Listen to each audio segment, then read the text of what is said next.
Hello guys, hope so you all are good. आशा करता हूँ आप सब अच्छे होंगे। तो आज की वीडियो में मैं आपको बताऊंगा कि आपके लिए कौन सा एसी बेस्ट रहेगा, नॉर्मल या इन्वर्टर। आपके लिए इजी हो जाएगा कौन सा एसी आपको सेलेक्ट करना है।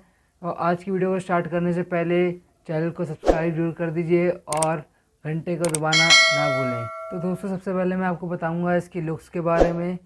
लुक्स पे अगर हम जाएँ तो इनके जो बॉडी पार्ट्स होते हैं वो दोनों में सेम रहते हैं और दिखने में भी सेम रहेंगे। अगर मैं बॉडी में से इन्वर्टर हटा दूँ तो आप नहीं पहचान पाओगे कि नॉर्मल एसी है या इन्वर्टर एसी है। अगर मैं नॉर्मल एसी के इंडोर की बात करूँ तो नॉर्मल एसी के इंडोर में आपको कूलिंग कॉइल, पीसीबी, मोटर दिखने को मिलती है। और नॉर्मल एसी की आउटडोर की बात करूँ तो इसमें आपको कंडेंसर कॉइल, कंप्रेसर और कैपेसिटर्स देखने को मिलते हैं।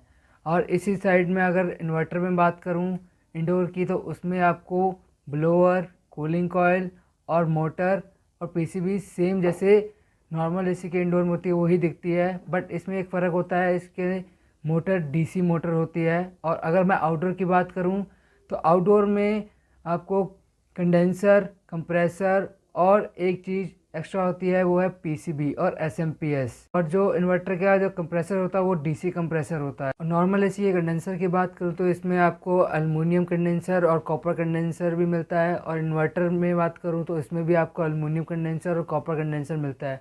आपको हमेशा कॉपर कंडेंसर ही लेना चाहिए। और मैं अगर अब सबसे मेजर पार्ट की बात करूँ, मेजर पार्ट एयर कंडीशनर में कंप्रेसर होता है। तो नॉर्मल एसी का जो कंप्रेसर है वो फिक्स स्पीड पे काम करता है और इन्वर्टर एसी का जो कंप्रेसर है वो वेरिएबल स्पीड पे काम करता है।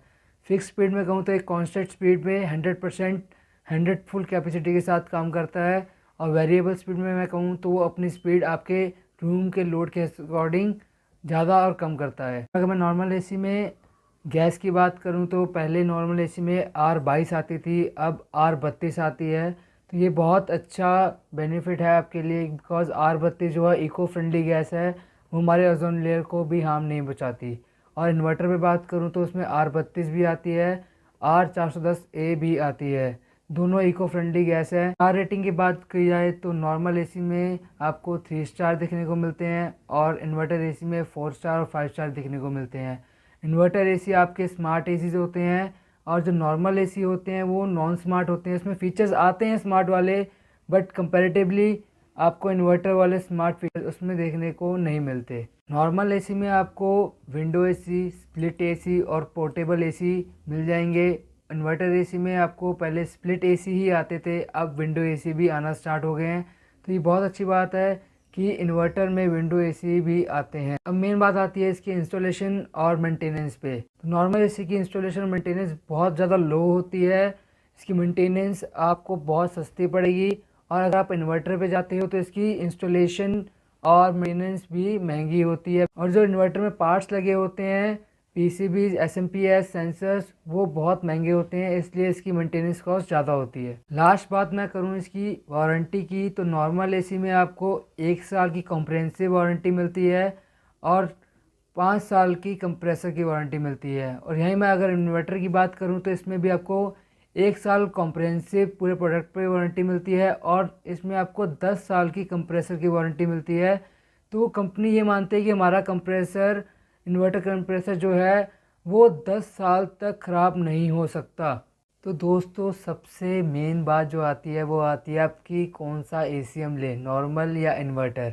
तो मैं आपको बहुत इजी एग्जांपल से आपको समझाऊंगा। सपोज़ अगर आप डेली का 100 किलोमीटर जाते हो तो हाईवे पे गाड़ी एवरेज ज़्यादा देती है।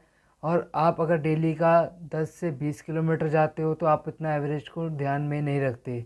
तो ऐसे अगर आपका एसी डेली का 15 घंटे चलता है, 16 घंटे चलता है 24 घंटे में से, तो आपको इन्वर्टर एसी लेना चाहिए। बिकॉज इन्वर्टर एसी में क्या एक बेनिफिट है, एनर्जी एफिशिएंसी का।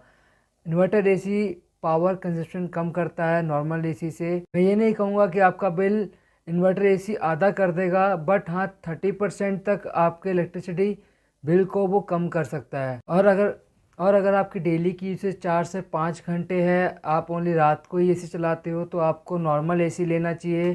बिकॉज उसमें क्या होता है कि आप तो उसकी कॉस्टिंग कम होती है इन्वर्टर एसी से, सस्ता होता है और लो मेंटेनेंस होता है। तो आपको इसमें दिक्कत भी नहीं आएगी ये एसी ज़्यादा चलना नहीं। तो दोस्तों सिंपल सी बात है, अगर आपका डेली की यूसेज 4 से 5 घंटे है या 6 घंटे है तो आपको नॉर्मल एसी लेना चाहिए।